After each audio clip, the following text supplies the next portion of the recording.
بسم اللہ الرحمن الرحیم۔ السلام علیکم، آپ دیکھ رہے ہیں پروگرام المرشد اور میں ہوں منور عتیق۔ ناظرین محترم، اس پروگرام میں آپ کے سوالات ہوتے ہیں اور رہنمائی کے لیے ہمارے ساتھ موجود ہوتے ہیں ہمارے بہت ہی محترم جناب حضرت امیر محمد اکرم عوان صاحب۔ آپ سلسلہ نقشبندیہ اور ویسیہ کے شیخ ہیں، مترجم قرآن ہیں، مفکر قرآن ہیں، شاعر ہیں، ادیب ہیں، بہت سے حوالے ہیں آپ کے تعارف کے۔ حضرت جی بہت شکریہ آپ نے وقت دیا۔ سب سے پہلے ہم اپنے ٹاپک کی طرف ہی آتے ہیں۔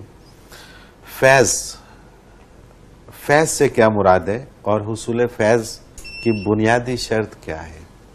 الحمدللہ رب العالمین والصلاة والسلام علی حبیبہ محمد وآلہ وصحبہ اجمعین۔ اعوذ باللہ من الشیطان الرجیم، بسم اللہ الرحمن الرحیم۔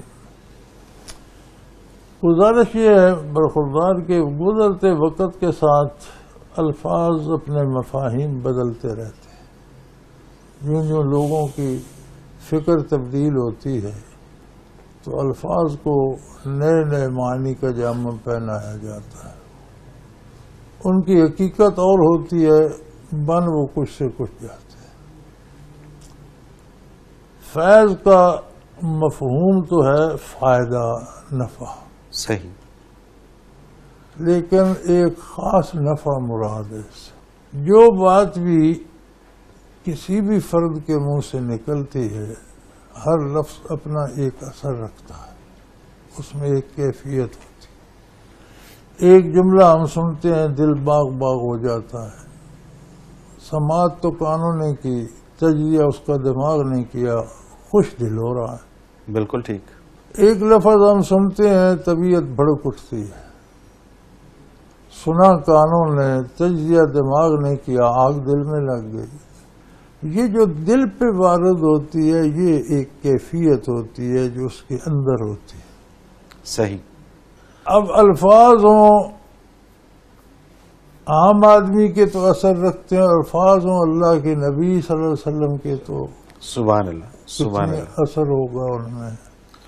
پھر الفاظ ہوں قرآن حکیم کے، اللہ کے ذاتی ارشادات ہوں، بے شک۔ اس کا کتنا اثر ہونا چاہیے۔ تو یہ علم جو نبی کریم صلی اللہ علیہ وسلم سے امت نے لیا، اس کے دو رخ ہیں۔ ایک اس کا وہ تاثر جو الفاظ و حروف میں ہے، ایک وہ جو اندر کیفیت مقید ہے۔ سبحان اللہ، سبحان اللہ، بے شک، بے اب شک۔ الفاظ و حروف تو سیاہی سے قلم نے کاغذ کے دامن پہ بکھیر دیے، جس تک پہنچے اسے ہم عالم، اہل علم، علماء، بڑا درجہ ہے ان کا الحمدللہ۔ علماء ہی وہ نہریں ہیں، وہ ذرائع ہیں جن سے عوام تک احکام شریعت پہنچتے ہیں، لیکن ان کے اندر جو کیفیت ہے وہ یوں نہیں پہنچتی، کیونکہ وہ لینا دلوں کا کام ہے۔ اب جو لوگ حضور کی مجلس میں براہ راست شمس نبوت کے روبرو تھے، جتنے سامنے آئے ستارے ہو گئے، وہ سارے صحابی کیوں ہو گئے؟ اسی فیض کی وجہ سے۔ روبرو جو کیفیت ان کے دل میں آئی، وہ اس درجے کو سبحان پہنچ اللہ، گئے۔ بالکل ٹھیک۔ اب آگے تابعین، تبع تابعین تک یہ تسلسل ہے۔ ہر تابعی بھی صاحب بصیرت بھی تھا، صاحب بصارت بھی تھا، علوم کے ظاہر کو بھی جانتا تھا، اس کے پاس فیض بھی تھا۔ ہر تبع تابعی جو ہے اس میں بھی یہی برکت تھی کہ علوم کے ظاہر احکام کو بھی ان کیفیات کا بھی امین تھا۔ اسی لیے ارشادات رسالت میں سے یہ ارشاد عالی ہے کہ خیر القرون کرنی ثم الذین یلونہم ثم الذین یلونہم، سب سے بہترین زمانہ میرا ہے، پھر اس کے بعد کا، پھر اس کے بعد۔ ان تمام جتنے کائنات گزری ہے، ان تین زمانوں کا ثانی کوئی زمانہ نہیں، اس لیے کہ اس میں وہ لوگ تھے جن کے پاس حروف و الفاظ بھی تھے، کیفیات بھی تھی۔ صحیح۔ پھر بعد میں دو طبقے بن گئے۔ ایک طبقہ جس نے الفاظ و حروف اور ان کے معنی پہ قناعت کی، اس پر عمل کیا، لوگوں تک پہنچایا، اس کی حفاظت کی، یہ اہل علم کا طبقہ، انہیں ہم علماء ظواہر کہتے ہیں۔ الحمدللہ یہ بھی روشنی کے مینار ہیں، دین کے پہنچانے کا سبب ہے، بڑا درجہ ہے، لیکن کچھ لوگ ایسے نکلے جنہوں نے ہمت کی، الفاظ کے ساتھ کیفیات بھی اخذ کی۔ کیفیات جو ہیں وہ زبانی سن کر نہیں آتی، دیکھ کر پڑھی نہیں جاتی، لکھی نہیں جاتی، دلوں سے دلوں کو لینی پڑتی۔ سبحان اللہ، سبحان اللہ۔ آپ کا دماغ اطاعت کرے، آپ کی آنکھ اطاعت کرے، آپ کا ہاتھ اطاعت کرے، الفاظ ہی لے گا۔ دل کے تابع ہو جائے تو وہ برکات ہے۔ بے شک۔ وہ کیفیات جو دلوں سے لیتا ہے، عرف شریعت میں اسے فیض کہتے ہیں۔ صحیح، بالکل ٹھیک، سبحان اللہ۔ اب ہوا یہ کہ لوگوں نے معنی بدل دیے۔ ہمارا ایک دوست ہے، اس کے بعد بہت سے ٹرک ہیں، اس پر اس نے لکھا ہوا ہے، ٹرانسپورٹ کا نام ہی ہے فیضان اقباہ، یعنی سلطان بہو رحمۃ اللہ کا یہ فیضان ہے۔ تو یہ جو کافروں کے پاس ٹرینیں اور ہوائی جہازوں کی ٹرانسپورٹ ہے، وہ کس کا فیض ہے؟ صحیح، وہ تو اقباہ کو نہیں مانتے۔ بالکل ٹھیک، تو یہ دنیا کو فیض کہنا یہ فضول بات ہے۔ صحیح، فیض ان کیفیات کا نام ہے سبحان اللہ۔ جو کسی اللہ کے بندے سے اس کے دل میں ہوں۔ پہلی شرط تو یہ کہ اس کے دل میں ہوں۔ دوسری شرط یہ ہے کہ بعض لوگوں کے پاس مال ہوتا ہے اپنے گزارے کے لیے، دوسرے کو دے نہیں پاتے، وہ اس قابل بھی ہو کہ وہ نعمت آگے عطا بھی کر سکتا ہو۔ تیسری شرط یہ ہے کہ آپ کا دل اس کے دل کے ساتھ یکجا ہو کر، یکجان ہو کر وہاں سے کچھ اخذ کر سکے، تو یہ فیض۔ سبحان اللہ، سبحان پھر اللہ۔ انہیں علماء باطن یا ولی اللہ یا اہل اللہ کہتے ہیں۔ اور یہ کہ اس کی برکت سے میری اولاد ہو گئی، میری بیماری چلی گئی، مجھے یہ تو کافروں کو بھی مل رہا ہے۔ صحیح، وہ فیض کس بات؟ مطلب یہ فیض کے زمرے میں نہیں آتی ہیں چیزیں۔ دنیا کا ایک نظام ہے، اللہ کریم نے ہر انسان کا جو لکھا ہے اسے پہنچا رہا ہے۔ وہ اپنا ذمہ داری جو اس نے لی تھی وہ پوری کر رہا ہے۔ جو انسان کے ذمہ ہے پوری کرے نہ کرے حساب ہو جائے۔ صحیح، بالکل ٹھیک، بالکل صحیح۔ محاسبہ ہی اس بات کا ہے۔ سبحان اللہ، سبحان اللہ۔ یہ ہم اچھا، اس میں یہ جو لوگ کہتے ہیں کہ جی ہم فلاں صاحب کے پاس گئے اور ہمیں وہاں سے یہ فیض ملا اور ہم بہت رزق کے اعتبار سے کھلا رزق آنا، تو یہ اس سے کوئی تعلق نہیں ہے۔ کوئی فیض نوشتہ تقدیر بدل سکتا؟ اللہ کے سب سے قریب تر مخلوق میں سے انبیاء ہوتے، شہید ہوئے، بیمار ہوئے، تکلیفیں آئیں، دکھ آئے۔ سب سے بلند ترین مقام محمد رسول اللہ علیہ وسلم کا ہے۔ بانڈ کی چارپائی یا ننگی چٹائی پر عمر بسر کر گئے۔ بالکل صحیح، بالکل صحیح۔ اگر یہ فیض ہوتا تو ساری دولت حضور کے رسول قدموں کے میں۔ قدموں میں، بے شک، بے شک، بالکل ٹھیک ہے۔ یہ تقسیم ہے اللہ کی، سبحان اللہ، بہت دے سبحان اللہ۔ کم دے۔ جتنا کسی کو رزق دیتا ہے اتنا اس کا امتحان بڑھتا جاتا ہے کہ وہ کیسے خرچ کرتا ہے، کہاں کرتا ہے، دینے والے کو بھی یاد کرتا ہے نہیں کرتا۔ یہ فیض نہیں ہے، یہ آزمائش۔ آزمائش ہے، امتحان ہے۔ تو حصول فیض کے لیے جو اصل میں فیض ہے اس کے حصول کے لیے اس کیا کو کرنا؟ جاننا، سمجھنا، اس کی طلب پیدا کرنا، دل زندہ پیدا کرنا، دلوں کو دلوں کے قدموں میں رکھنا، پھر جا کر بات بنتی۔ صحیح، تو وہ تو اب وہ ہمتیں نہ رہی، وہ طلب نہ رہی، وہ شوق نہ رہا۔ دنیا میں نئی نئی چیزیں، گلکاریاں، ظاہری حسن و رنگ آ گیا، ہم اس میں مصروف ہو گئے، کھو گئے۔ دنیا کو دنیا اس لیے کہتے ہیں، دنیا کہتے ہیں قریب کی چیز، بالکل ٹھیک، ظاہر آنکھوں سے اس کی سمجھ آ جاتی ہے، ظاہر محسوسات سے محسوس ہو جاتی ہے، قریبی چیزوں سے اس کا ذرائع سے پتہ چل جاتا ہے، تو ہم اس پہ فدا ہو گئے۔ اب آخرت بہت قیمتی ہے لیکن ہمارے پاس خبر ہے، ہم نے دیکھی نہیں، محسوس نہیں کی۔ اب جتنا اپنی آنکھوں سے زیادہ اگر اس خبر پہ اعتبار ہے تو پھر آخرت مطلوب ہو۔ بالکل ٹھیک، حضور کی دوئی خبر سے زیادہ اعتبار اپنی آنکھوں پر ہے تو پھر دنیا مطلوب، پھر دنیا مطلوب ہوگی۔ اتنا سا معاملہ۔ بالکل صحیح ہے۔ تو فیض جس کو آخرت مطلوب ہے اس کے لیے ہے، جس کو اعتبار دنیا علی الرسول، جس کا بالکل اعتماد ٹھیک ہے۔ الرسول قائم ہے، اور پھر اسے وہ کیفیت چاہیے، یا بے کل شک، مدینے جا پہنچے یا دل میں مدینہ آ جائے، سبحان اللہ، سبحان اللہ، بے شک، تو وہ فیض ہے۔ تو باقی یہ معاملات دنیا تو یار، دنیا کا ہر جانور، ہر زیرو اپنی غذا لے رہا ہے، بے شک، انسان برے سے برا، گناہگار سے کافر حکومتیں کر رہے ہیں بڑے بڑے ممالک پر، بالکل ٹھیک بات ہے، بالکل ٹھیک بات، اور یہ بڑا بنیادی نقطہ ہے جس کو سمجھنے کی بھول ضرورت گئے ہے، ہیں اور لوگ۔ یہیں سے بھول ہے، اصل میں بھول یہیں پر ہے کہ ہم لوگ یہ سمجھ رہے ہیں کہ شاید دنیا میں سخن شناس نئی دل برا خطائی یاس۔ بے شک، بے شک۔ حضرت جی ایک بریک لے لیتے ہیں، اور بریک سے واپس آ کے کچھ سوالات ہیں وہ پروگرام میں شامل کریں گے۔ ناظرین محترم، اگر آپ بھی اس پروگرام میں اپنے سوال کے ذریعے شامل ہونا چاہیں تو اسکرین پہ ہمارا نمبر موجود ہے، آپ نوٹ فرما لیجئے 0333495521، اور اسی طرح سے آپ ہمیں ای میل کے ذریعے بھی اپنا سوال بھیج سکتے ہیں۔ almurshid.tv کی ویب سائٹ میں جا کے کوشچن کے آپشن میں اپنا سوال لکھیے، ہمیں بھیج دیجیے، آپ کا سوال اس پروگرام میں شامل کریں گے۔ ایک مختصر کمرشل بریک، حاضر ہوتے ہیں، ہمارے ساتھ رہیے۔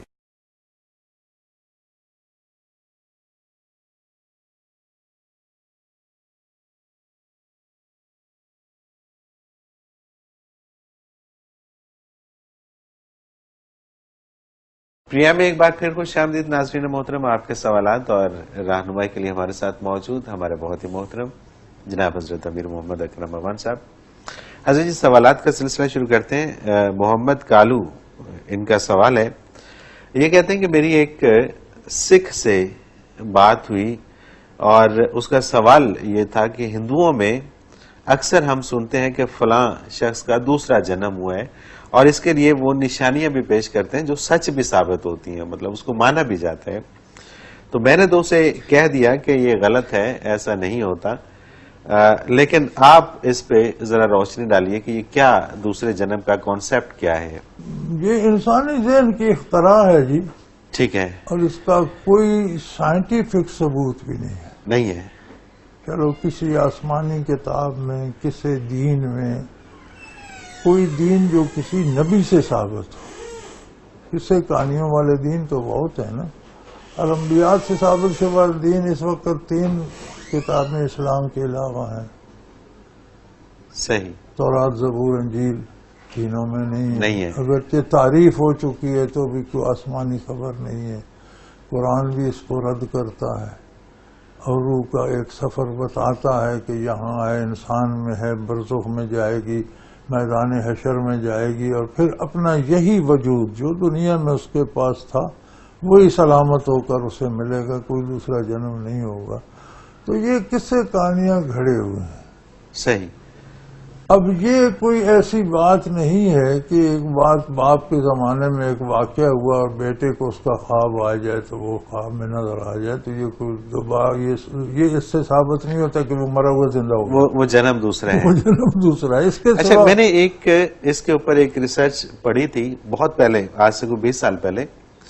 اس وقت یہ کمپیوٹر میں ہارڈ ڈسک کا کانسیپٹ، اور وہ ہارڈ ڈسک بڑی چھوٹی ہوتی تھی، اس میں انہوں نے ریسرچ میں یہ بتایا تھا کہ جو امریکہ میں جو امپائر اسٹیٹ بلڈنگ ہے، وہ اگر ہارڈ ڈسک بن جائے تو اس کے اندر جتنا ڈیٹا سما سکتا ہے اتنا ہر انسان کی میموری کے اندر موجود ہوتا ہے، اور اگر اس کی ریکالنگ پاور بڑھنا شروع ہو جائے تو اس کو اپنے پیدا ہونے سے پہلے کی چیزیں یاد آنا شروع ہو جاتی ہیں۔ تو یہ اسی کا طرح تسلسل ہے، اسی پھر طرح جو کا ہے۔ چیزیں گزرتی ہیں نا جی، یہ لوح کائنات سے مٹتی نہیں ہے، مٹتی نہیں ہے، بالکل ٹھیک ہے، فضا میں موجود رہتی ہے۔ صحیح، کسی کا دماغ کسی چیز کو کسی وقت پڑھ کر بعینی ہی بیان کر سکتا ہے۔ آج کل تو کوشش ہو رہی ہے نا کہ فضا سے پرانی آوازوں کو کیپچر کیا جائے۔ بالکل ٹھیک ہے، تو ہم تو کہتے ہیں یار اللہ کرے جلدی کرو، کہیں کوئی صحابہ کی، کہیں حضور نبی کریم کی آواز مبارک سنیں، سبحان اللہ، سبحان اللہ، کوئی مشائخ کی، کوئی نیک لوگوں کی آوازیں سن لیں اگر کیپچر ہو جائے تو اب تو سائنس یہاں تک پہنچ چکی ہے، تو دماغ انسانی تو بھئی کہاں پہنچتا ہے؟ تو کوئی گزرا واقعہ اس کے ذہن میں آ گیا، یا خواب میں آ گیا، یا خیالات میں آ گیا، تو اسے دوسرا جنم قرار دینا یہ کوئی بات اس کا ثبوت نہیں ہے، بالکل یہ نہ کسی کتابی عقیدے سے ثابت ہے، نہ کسی سائنٹیفک دلیل سے، تو اس کا جواب کیا دیں؟ صحیح، کسی بالکل چیز کا کوئی ثبوت تو ہو. بالکل ٹھیک ہے. اب یہ تو کوئی ثبوت نہیں کہ وہ کہتے ہیں، یہ تو کوئی ثبوت کوئی ثبوت. اچھا، رشیدہ خان نے انہوں نے سوال کیا ہے کہ انسان نے اللہ تعالیٰ کی عبادت سے راہ فرار کیوں اختیار کی اور بت کیوں بنا ڈالے؟ میرے خیال میں اس کا جواب تو ہو چکا ہے کہ ہمیں اپنے جو مادی ذرائع علم ہے ان پر اعتبار زیادہ ہے. صحیح. اور جو ذریعہ خبر صادق ہے اس پہ اعتبار اس پہ اعتبار کم ہوتا چلا جا رہا ہے. دعویٰ کرتے ہیں نبی کریم کی محبت کا، آپ کے ارشاد عالی پہ اعتبار نہیں کرتے. بالکل صحیح، اتنی سی بات. بالکل ٹھیک. محمد اسلم ابو ظبی سے یہ کہتے ہیں کہ ایک پروگرام میں آپ نے فرمایا تھا کہ جنت میں اللہ تعالیٰ کا دیدار نصیب ہوگا، تو وہ جب دیدار ہوگا اللہ تعالیٰ کا تو پھر وہ مخلوق ہو جائے گا، پھر وہ خالق جس کا دیدار ہو گیا، جو سامنے آ گیا، وہ پھر خالق کیسے رہا؟ وہ تو مخلوق ہو گیا. کیسا دیدار ہوگا؟ یہی تو کمال ہے یہاں کی اور آخرت کی زندگی میں، اور یہی کمال ہے کائنات کی باقی ساری مخلوق اور انسان میں. فرق یہی ہے کہ سوائے انسان کے اور کسی کو یہ سعادت نصیب نہیں ہو. صحیح. دیدار ہونے سے یہ مراد نہیں کہ اللہ کریم انسانی شکل میں آ جائیں گے، وہ جیسا اس کی ذات ہے ویسا اس کا جلوہ ہوگا. جب ہوگا تو دیکھی جائے گی، یہاں اس کی تشریح ممکن نہیں ہے. یہ رسول اللہ صلی اللہ علیہ وسلم نے خبر دی، قرآن نے خبر دی کہ کافر نہیں دیکھ سکے گا، مومن کو یہ سعادت نصیب ہوگی.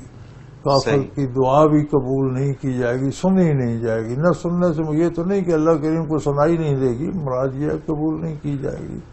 تو یہ ایک عظمت ہے جو ایمان کے ساتھ مشروط ہے، لیکن اس کی کیفیت کیا ہوگی، کیسے نظر آئے گا؟ تجلی باری کو جیسے انسانوں کو دیکھتے ہیں ویسے دیکھیں گے، یا اس کی کیفیت کوئی اور ہوگی؟ مخلوق کا نظر آنا کیا ہے، خالق کا، یہ بچے وہاں جا کر فیصلہ ہوگا، یہ یہاں نہیں ہوتا. بالکل صحیح. یہاں یہ بات سمجھی جا سکتی ہے، نہ سمجھائی جا سکتی. بالکل ٹھیک. نبی کریم صلی اللہ علیہ وسلم کی بارگاہ میں عرض کیا گیا کہ یا رسول اللہ، اللہ ہے، ہم اسے کیسے دیکھیں گے؟ فرمایا جس طرح چاند کو دیکھ لیتے ہو، اس کی روشنی، اس کے نور سے، اس کی چمک سے اندھیرے میں اجالا ہو جاتا ہے، پہچان لیتے ہو چاند ہے. چاند ہے، بے شک. اب اس چاند کی اصلیت، حقیقت، اس میں کیا اجزاء ہیں، کیا ہے، کیا کوئی پہنچتا ہے؟ بالکل صحیح بات ہے. یہی ہماری پہنچ ہے نا چاند تک. بالکل ایسے ہی ہے. فرمایا ایسے ہی جیسے اس کی شان ہے، وہ اپنی تجلی دکھا دے گا. وہ جانے تم جانے، جہاں جائیں گے تو پتہ چل جائے گا. صحیح. حسنین نے یہ کہتے ہیں اگر کوئی بندہ راہ حق کا متلاشی ہو اور کسی راہبر کی ضرورت ہو مگر اس کا دل کسی جگہ مطمئن نہ ہوتا ہو، تو کیا کوئی ایسا شخص جو اس دنیا میں موجود نہیں لیکن اس کے افکار اس کی رہنمائی کرتے ہوں، تو کیا وہ اس کو اپنا مرشد مان سکتا ہے؟ ہاں، اصلاح کے لیے تو افکار کافی ہوتے ہیں، تحریریں کافی ہوتی ہیں، لیکن اصلاح کے لیے برکات قلبی تحریروں سے نصیب نہیں ہوتی. ڈیفینیٹلی وہ تو نہیں ہوتی، اس میں تو کوئی شک نہیں. برزخ سے برکات اور فیض حاصل کیا جا سکتا ہے، لیکن تب جب کسی زندے سے اتنی فیض، اتنی برکت نصیب ہو کہ اس کی روح برزخ میں رابطہ کر سکتے. اچھا، بالکل صحیح. برزخ میں اہل اللہ سے، بزرگوں سے برکات حاصل کی جا سکتی ہیں، لیکن دنیا سے برزخ تک فاصلہ کوئی زندہ طے کروائے، آپ کا رابطہ برزخ میں آپ کی روح کا ان سے ہو جائے، پھر ان سے بھی فائدہ حاصل کر سکتے. بالکل ٹھیک ہے، بالکل ٹھیک ہے. تو وہ ابتدائی تعلیمات جو ہیں وہ چاہیے کسی زندہ سے. بالکل، اس کے بغیر نہیں ہوگا. کوئی طریقہ ہی نہیں ہے اس کے بغیر. اور کوئی قاعدہ ہی نہیں. کوئی قاعدہ ہی نہیں. بالکل صحیح. حسن علی خان نے لاہور سے، والد اگر حرام کی کمائی کما کر گھر لاتا ہے اور بچوں کو کھلاتا ہے تو کیا بچوں پر وہ کھانا جائز ہے؟ ہاں بھائی، بچے تو اس کے مکلف نہیں ہیں، نہ اہل خانہ اس کے مکلف ہیں. وہ جواب دے گا اپنا، اگرچہ نحوست یا اس کے برے اثرات ان پر بھی مرتب ہوں گے. ٹھیک ہے. صحت کے منافی کو غذا لاتا ہے تو بچوں کو بیمار کرے گی، اسی طرح حرام لاتا ہے تو روحانیت ان کی بھی بگڑے گی، اس کا جواب طلبی بھی اس سے ہوگی. بالکل ٹھیک. اچھا ایک سوال پہلے بھی ہمارے پروگرام میں آ چکا ہے لیکن یہ دوبارہ اس پہ تھوڑی سی روشنی ڈال دیجیے گا. فیض ہیں فرانس سے, یہ کہتے ہیں کہ ہماری کمپنی ہے جس میں ہم اپنے کاروباری ضرورت کو بعض اوقات پورا کرنے کے لیے لوگوں سے پیمنٹ لے لیتے ہیں اور ان کو چیک دے دیتے ہیں. پیمنٹ اگر ہم نے فار ایگزامپل 950 روپے لیے ہیں تو 1000 روپے کا ہم ان کو چیک دے دیتے ہیں جو 2-3 مہینے بعد کا ہوتا ہے اور وہ 2-3 مہینے بعد ان کا کیش ہو جاتا ہے. تو کیا یہ سود کے زمرے میں آتا ہے؟ سود, یہی سود ہوتا ہے. یہ سود ہے, یہی سود ہوتا ہے نا, رقم پر بلا وجہ بڑھوتری ہو جائے, جاتی ہو جائے. اچھا مطلب یہ تو اپنے کاروبار کو چلانے کے لیے لوگوں سے یہی کہتے ہیں نا, کفار یہی کہتے تھے نا کہ سود اور تجارت ایک ہی طرح کی ہے. اچھا یہ بھی تجارت ہی ہے نا, ہم نے اسے 1000 روپیہ دیا, اس نے 6 مہینے استعمال کیا, ہمیں 1100 واپس کر دیا, تو کیا حرج ہے اس نے تو اسے 1300-1400 کما لیا. یہ بھی تو ایک تجارت ہی ہے. ٹھیک ہے لیکن یہ سود ہے. یہ سود, تو اس کی کیا شکل ہونی چاہیے, کس طرح اصول سے؟ یہ ہے کہ جس رقم پر نقصان کا اندیشہ نہ ہو اور نفع یقینی ہو وہ سود ہے. ٹھیک ہے, جس رقم پر نقصان یقینی اور نفع کا امکان ہو وہ جوا ہے. صحیح, بالکل ٹھیک. دو صورتیں ہیں نا, ٹھیک ہے, کہ نفع یقینی ہے, نقصان کا ڈر نہیں, 900 دیا 950 ملے گا, یہ سود ہے. یہ سود ہے, بالکل ٹھیک ہے. 900 دیا ہے جیت کے تو 9000 ہو جائے گا, نہیں تو 900 زیادہ امکان یہ ہے کہ 900 چلا جائے گا. یہ جوا ہے. صحیح, نفع نقصان کا امکان برابر ہو, یہ تجارت. ٹھیک ہے, بالکل سادہ سا اصول ہے. سو یہ جو کمپنی جو کام کر رہی ہے یہ سود, یہ سود کے زمرے میں آتا ہے اور یہ غلط کام ہے. سود. ٹھیک ہے, یہی کلیہ ہے نا, آپ اس میں تول لیں. بالکل ٹھیک ہے, بالکل ٹھیک بات ہے. اب لیکن اس میں- بعض بزنس بھی تو ایسے ہوتے ہیں کہ جس میں لگ رہا ہوتا ہے کہ یار اس میں نہیں نقصان بھائی. کے احتمال بہت کم ہے. نہیں وہ نہیں بزنس ہر بندہ منافع کی امید پہ کرتا ہے, ٹھیک ہے, کوئی نقصان کے لیے کرتا ہے, کوئی بھی نہیں کرتا, ظاہری بات لیکن ہے. اس میں امکان نقصان کا برابر ہوتا ہے. منافع ہو بھی سکتا ہے, نقصان بھی ہو سکتا ہے. صحیح, کوئی گارنٹی نہیں ہوتی. گارنٹی نہیں ہوتی, بالکل ٹھیک بات ہے. یہ جو آپ چیک دے رہے ہیں اس میں تو گارنٹی ہے ٹھیک ہے, کہ آپ کو 1000 ملے گا, یہ تو گارنٹی ہے. صحیح صحیح. نقصان کا اعتماد تو تو اگر ختم کوئی ہو. شخص کسی پروڈکٹ کو خریدتا ہے اور وہ اس کو گارنٹی دیتا ہے کہ آپ اس کو یہاں سے 900 میں خریدو, وہاں جا کے اس کو بیچو گے تو 1000 میں بک جائے گی, وہ ایک الگ بات, وہ الگ چیز ہے, وہ الگ اس زمرے میں بات ہے. نہیں وہ آتی. مارکیٹ ریٹس پر ہے. ٹھیک ہے, تجارت میں ہمیشہ نفع ہی خرید میں ہوتا ہے. ٹھیک ہے, ایک اصول ہے, ہم مسلمانوں کو تقسیم پاکستان کے بعد تجارت کا خیال آیا, تجارت پر ہندوئی قابض تھے, اور ہم اب بھی وہی لوٹ رہے ہیں کہ 100 کی چیز 100 میں لے اور 110 میں بیچنی ہے. 100 کی چیز 95 میں 90 میں خریدی جائے, اسے منافع کہتے ہیں. صحیح, یعنی خریدتے تجارت وقت کی قابلیت یہ ہے کہ آپ منافع خرید سے کمائیں. بالکل ٹھیک ہے, فروخت سے نہیں. آپ 100 کی چیز 110 میں بیچیں گے تو کوئی مجبور بندہ آپ سے لے گا.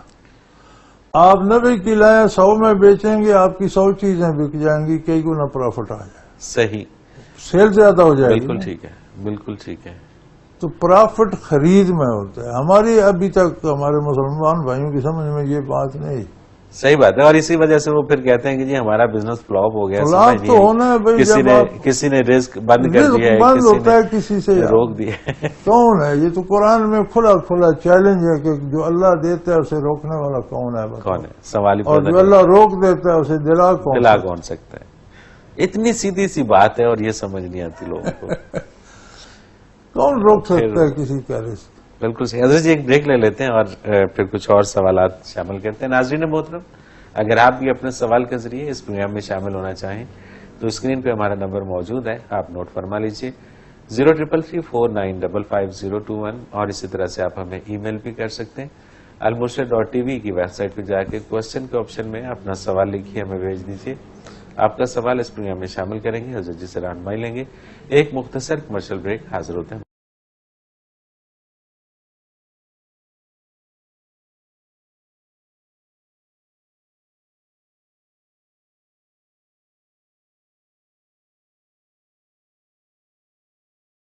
پروگرام میں ایک بار پھر خوش آمدید ناظرین محترم. آپ کے سوالات اور رہنمائی کے لیے ہمارے ساتھ موجود ہمارے بہت ہی محترم جناب حضرت امیر محمد اکرم نعمان صاحب.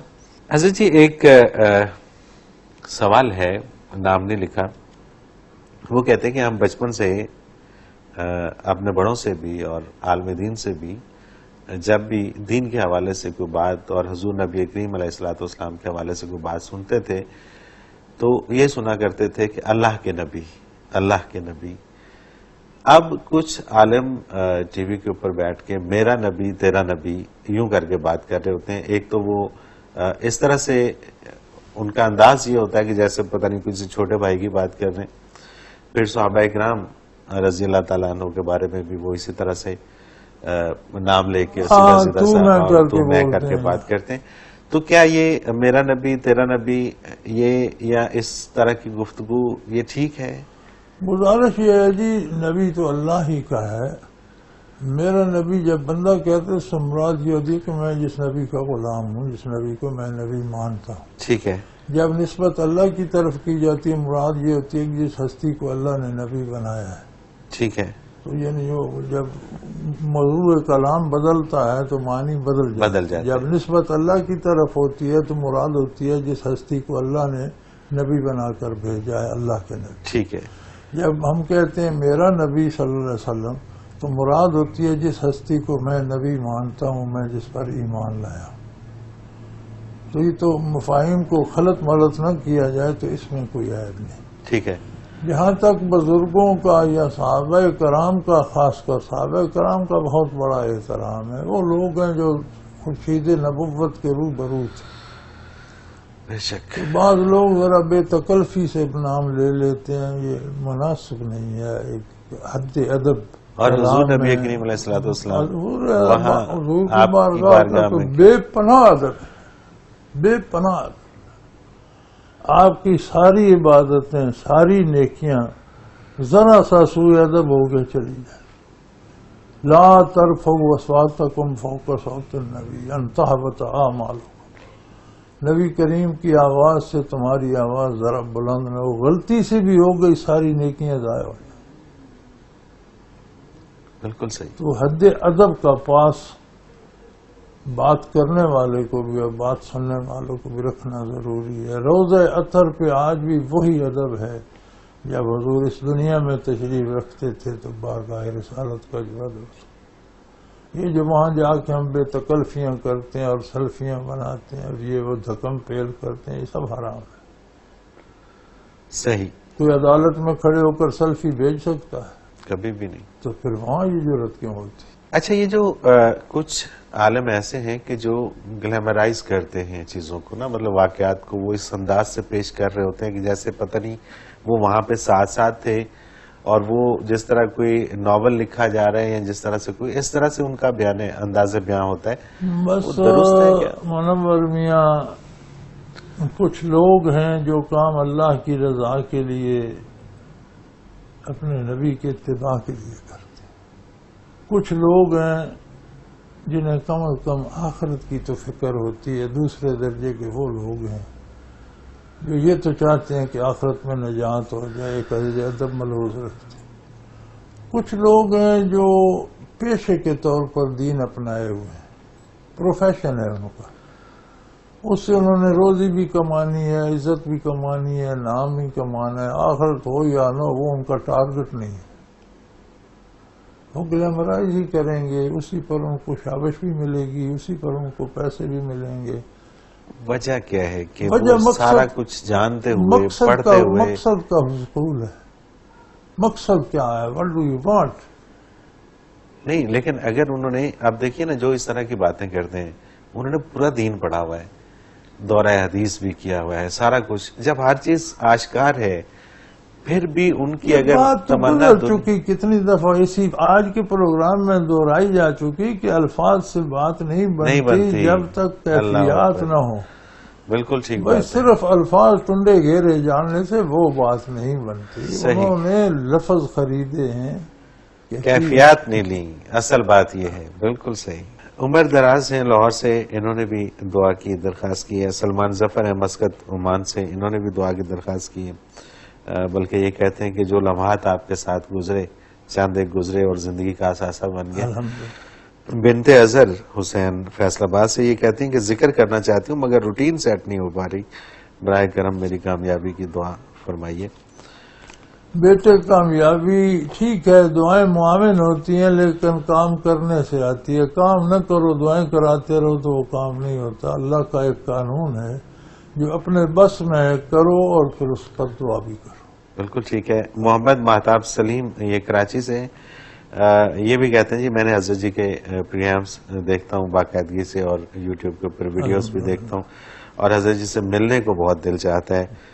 مجھے کوئی طریقہ کار بتا دیں کہ میں کس طرح سے. ہم تو سر راہ بیٹھے ہیں. مہتاب سلیم صاحب آپ یہ جو نمبر ہم اناؤنس کرتے ہیں اپنے پروگرام کے اندر اسی پہ آپ کال کر کے تو آپ یہاں کا پورا ایڈریس آپ سمجھ سکتے ہیں. کوئی مشکل نہیں ہے. آپ اگر لاہور تک پہنچ جائیں تو لاہور سے موٹر وے کے اوپر کلر کار ایک جگہ آتی ہے. کلر کار سے خوشاب روڈ پہ آپ کو 25 کلومیٹر آئیں گے تو مین روڈ کے اوپر دارالعرفان منارہ ہے. یہاں پہ آپ آ سکتے ہیں اور 10 سے تقریباً 2 بجے تک حضرت جی آپ یہاں پہ تشریف فرما ہوتے ہیں. آپ یہاں سے مل سکتے ہیں. اگر کوئی مریض مرض اور کمزوری کے سبب تیز تیز سانس کے ساتھ ذکر نہ کر سکے تو کس طرح ذکر کرے کہ اسے کامل برکات نصیب ہو جائے؟ بچے اگر مریض بیمار ہو غذا نہ کھا سکے تو کیا کرے کہ اسے پوری قوت نصیب ہو. وہ جتنا کھائے گا اتنی نصیب ہوگی. صحیح. اب دنیا کے معاملے تو سمجھتے ہیں، دین کے معاملے میں کیوں سست ہو جاتے ہیں. مریض ہے زور سے نہیں کر سکتا تو اس کو زیادہ ٹائم لگے گا. ظاہر ہے وہ ایک اینٹ 10 منٹ بعد جوڑتا ہے، 10 اینٹیں 1 منٹ میں جوڑتا ہے تو فرق تو ہوگا. بالکل ٹھیک بات ہے. بالکل ٹھیک بات ہے. تو اللہ اس کی بھی مراد پوری کرے، وہ قادر ہے. آخرت میں اجر جس کو چاہے جتنا دے دے، لیکن جو کیفیت دنیا میں آنی ہے وہ تو اس قاعدے سے آئے گی نا. اب آخرت کا اجر ہے وہ چاہے مریض کو صحت مند سے زیادہ دے دے، وہ اس کی عطا. صحیح. اس کا تعین ہم تو نہیں کر سکتے. اچھا ایک سوال ہے، کچھ جملے ایسے ہوتے ہیں جو رائج ہو جاتے ہیں اور غلط العام ہو جاتے ہیں. تو اسی طرح سے میرا خیال ہے یہ پشاور میں نیلم ہے، ان کا سوال ہے کہ میں نے سنا ہے کہ جو شخص جس دن پیدا ہوتا ہے اسی دن ہی مرے گا، تو پھر لوگ جمعہ کے دن اپنی موت کی دعا کیوں کرتے ہیں؟ نہیں کوئی شرط نہیں، اور جمعہ کا دن کی بھی کوئی قید نہیں. جمعہ کا دن بھی انہی کے لیے مبارک ہے جن کے پلے کچھ ہے. ٹھیک ہے. جمعہ کے دن کافر مر جائے تو کیا ہوگا؟ ڈیفینیٹلی جمعے کا تو اس پہ کوئی اثر نہیں ہوگا. کیا اثر؟ وہ تو اپنا حساب کتاب جو ہے وہ دے گا. یہاں ہمارے علاقے میں ایک بدماش ہوتا تھا، بڑے قتل کیے تھے اس نے اور بچتا رہا، چوری چھپے رات کو قتل کر جاتا تھا اور کسی مقدمے چلان نہ ہوا. ویسے ہی بدکار آدمی تھا وہ، قتل نہیں ہوا مطلب بچتا بچاتا. تو اس کی موت ہوئی رمضان شریف میں. تو کسی نے کہا بڑا خوش قسمت تھا رمضان میں کرا. تو پاس ایک اور بیٹھا تھا اسی کا بھائی بنوا، وہ کہنے لگا رمضان میں کتے بھی مرتے رہتے ہیں. بالکل ٹھیک بات ہے. جواب بڑا مختصر اور سادہ اور اچھا. کوئی فرق نہیں پڑتا. صحیح. بالکل ٹھیک بات ہے. بچے پلے کچھ ہو تو ہر وقت ہی بن جاتا. صحیح بات ہے. پلے کچھ نہ ہو تو اچھے وقت بھی کام نہیں آتے. بالکل ٹھیک. عزیز جی بہت شکریہ، آپ نے وقت دیا. ہمارے پروگرام کا وقت اپنے اختتام کو پہنچ رہا ہے. ناظرین محترم، اگر آپ بھی اس پروگرام میں اپنے سوال کے ذریعے شامل ہونا چاہیں تو اسکرین پہ ہمارا نمبر موجود ہے، آپ نوٹ فرما لیجئے 0333495021. اور اسی طرح سے آپ ہمیں ای میل کے ذریعے بھی اپنا سوال بھیج سکتے ہیں. almurshed.tv کی ویب سائٹ پہ